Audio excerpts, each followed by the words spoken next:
When I was trying to save money on groceries and went from $1,200 to $400 a month, there were some things that I wish I knew earlier. Those things would have saved me so much time, money, and frustration. So today, I want to share some with you. If this is the very first time you're here, hey there, my name is Gina. I'm the Saving Wiz, and I help you save money on groceries and everyday expenses. So hit follow if you like saving money the easy way. Number 1 is to shop with a list. That way you're not spending extra time inside of the store trying to figure out what you need, which ends up making you spend more money. Number 2 is focusing on the day that you shop. Because, believe it or not, the day that you shop makes a difference in how much you can save. So pay attention to your local ads to find out when their sales are so that you can take advantage of those deals.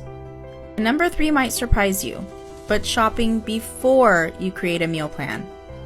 Your meal plan shouldn't dictate how much you spend on food. Your food should dictate what meal plan you have that week. So try these out and see how much you can save. Make sure to stick around for more tips.